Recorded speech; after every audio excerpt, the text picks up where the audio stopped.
Let's go ahead and kick off our important hearing, and we're delighted to be able to do this together. But thank you. We thank our visitors for joining us. We also want to especially thank our witnesses for not just joining us, but for preparing for this hearing and preparing your testimony and your willingness to respond to our questions as well. And I especially want to thank our subcommittee's ranking member, Senator Cornyn, with whom I'm privileged to work on any number of issues together. One of the things we try to do is I think we subscribe to the notion that the bipartisan solutions are lasting solutions. And we can't always agree on everything, but we try to find the middle more often than not, and it's a real privilege for me. Today, we've come here to better understand how we can foster trade and economic cooperation throughout the Western Hemisphere, an important subject. It's interesting. I'm going to mix metaphors here. We're talking about the Western Hemisphere. I'm going to share with you an African proverb, but one of my favorite African proverbs goes something like this: if you want to go fast, travel alone. If you want to go far, travel together. And I think that's good advice on all kinds of fronts, including this here today. But today we've got, I think, a real opportunity to go far and do it together. And how might that be? But by understanding how our trade partnerships are mutually beneficial and vital to the health of our global economy. We've already seen our regional partnerships help tackle shared challenges, including climate, including immigration, and including security issues. Our global economy is increasingly shaped by regional cooperation. That includes enhancing supply chain resiliency and nearshoring manufacturing. These are issues that I know we all agree on, no matter what your party affiliation may be. And one way to increase regional cooperation and secure our supply chain is by working with our trading partners to build a stronger and a more resilient Western Hemisphere as we move forward.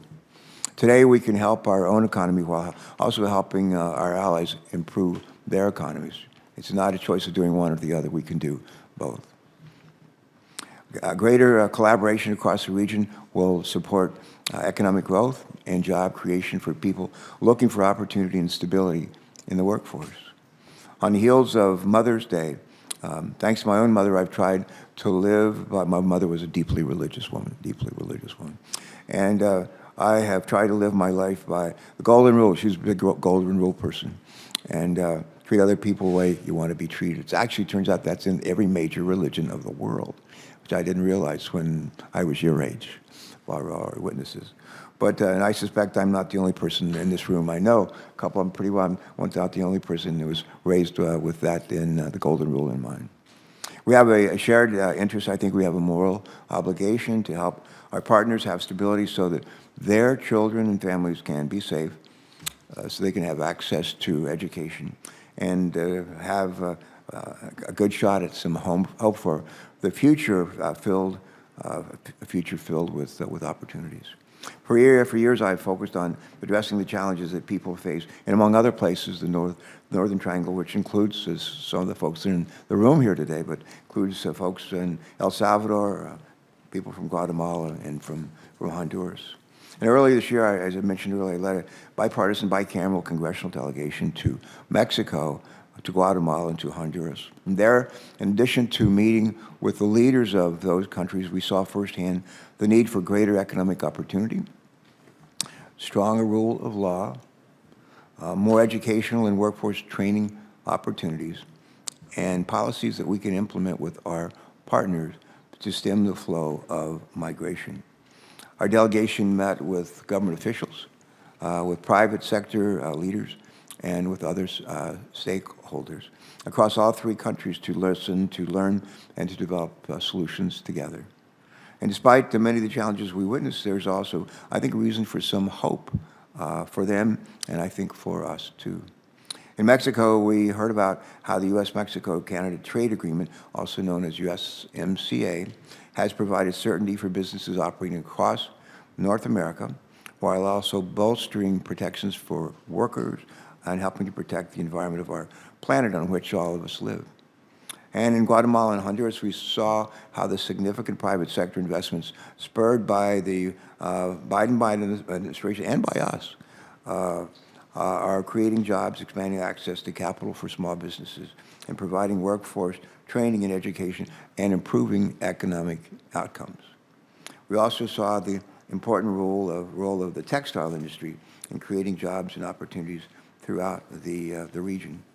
And through visits to the U.S. State Department-funded programs like migrant children's shelters and like coffee exporters, the positive impact on the ground was clear. And despite these successes, the trip underscored that there is more work that we can do and ought to do, and more that they can do to support economic growth, security, and resilience throughout the region. Let me ask you just a show of hands. Our witnesses, a question of our witnesses. Have you ever been to a store called Home Depot? Raise your hand if you have. You ever been to a Home Depot? Yeah. Anybody in the audience, you can put your hands in. Anybody in the audience, including people from Central America, South America, been to a Home Depot in your country? Anybody? Yeah, a number of people. They have a saying at Home Depot, and it goes something like this: "You can do it, we can help." That's it. You can do it, we can help, and that is something that certainly has guided me. I'm pleased to have our witnesses here today. We're pleased to have our witnesses here today to share their insights into how policymakers can use trade and economic tools to achieve these goals, and ultimately to work with our allies to chart a strategic path forward that advances the interests of not just one region or one little piece of the region, but the entire hemisphere. The Biden administration has already taken a number of steps to promote greater cooperation across both North and South America. I think one of the examples, very good example, is one that's called Call to Action Initiative. Not well known by everybody in the country, but I think it's a positive, very positive effort. It's led by our Vice President, and is spurring literally billions, with a B, billions of dollars of private investments and creating meaningful economic opportunities in Central America, while helping to sustainably address the root causes of migration, including illegal migration.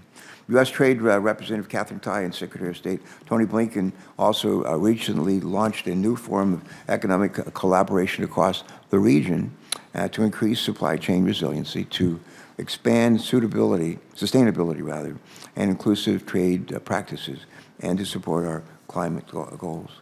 Today, I'm eager, I think we are eager to hear from all of you, from our witnesses, about how we can use these initiatives to meaningfully engage with our allies to address the range of challenges facing the Western Hemisphere.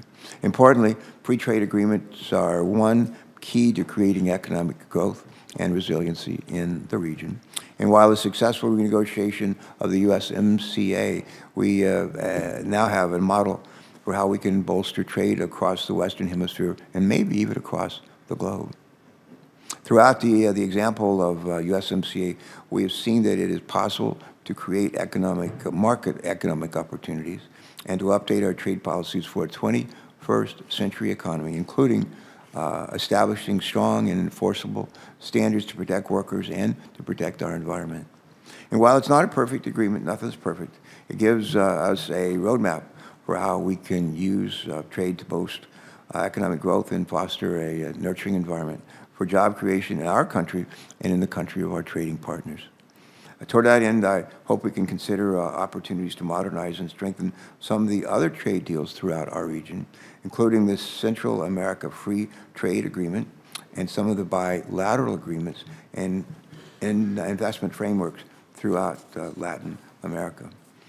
Another major economic and security consideration for the Western Hemisphere is China's footprint in the region, especially when their actions run counter to the strategic goals of the United States and our allies.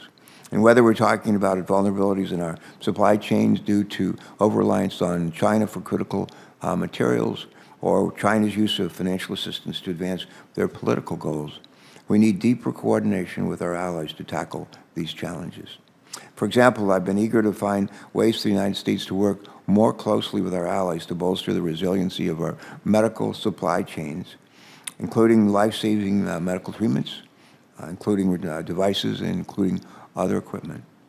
I'll be introducing legislation in the coming weeks to support the resiliency of our medical supply chains by shifting investments out of China and into the Western Hemisphere. And I look forward to discussing that with our ranking member, Senator Cornyn, and with his staff. I oftentimes say, maybe more than I should, I have these sayings I like to use over and over again. And one of them is, you can do it, we can help. That's just one of 100 or more. But I like to say, find out what works and do more of that.